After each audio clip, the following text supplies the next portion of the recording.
હુમલો થયો અને 27 જેટલા આપણા ભારતીય નિર્દોષ નાગરિકો માર્યા ગયા તેઓની શ્રદ્ધાંજલિ આપવા અને આપણી ભારત સરકાર અને ભારત સૈન્ય દ્વારા એ આતંકવાદીઓ સામે કડક હાથે પગલાં લેવાય એવા આક્રોશભરી માંગ સાથે આપણે અહીંયા શ્રદ્ધાંજલિ પછી આવેદનપત્ર આપવા જવાના છીએ. આ પ્રસંગે ક્રમશઃ હું અસ્તિત્વના આપણને મારી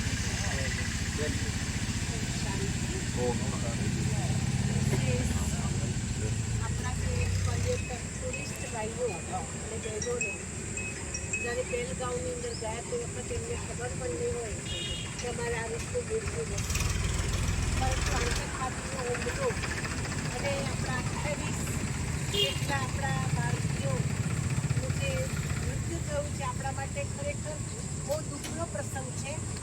સમગ્ર વિશ્વને પણ આ દુઃખનો પ્રસંગ છે કે જે જગ્યાએ સુખ લેવા ગયા હતા, શાંતિ લેવા ગયા હતા, એ જગ્યાએ અશાંતિ પામ્યા.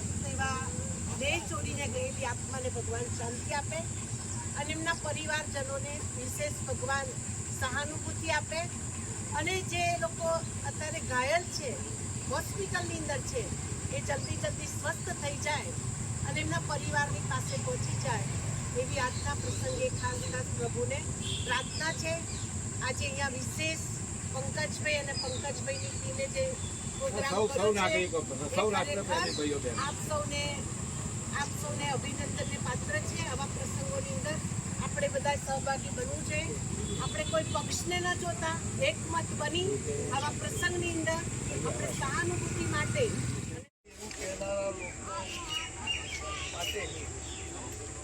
નવેસરથી એક વિચાર કરવા વાળાની ઘટના બની.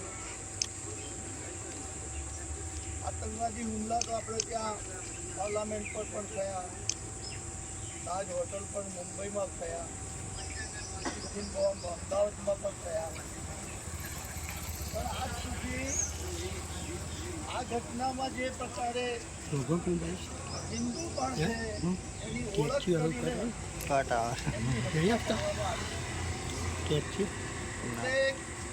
આપણા દેશમાં આ વિચારધારા કઈ દિશામાં થઈ રહી છે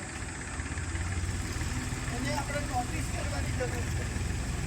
ફક્ત છાપામાં વાંચીને થોડા સ્પંદિત થઈને આ પ્રકારે એક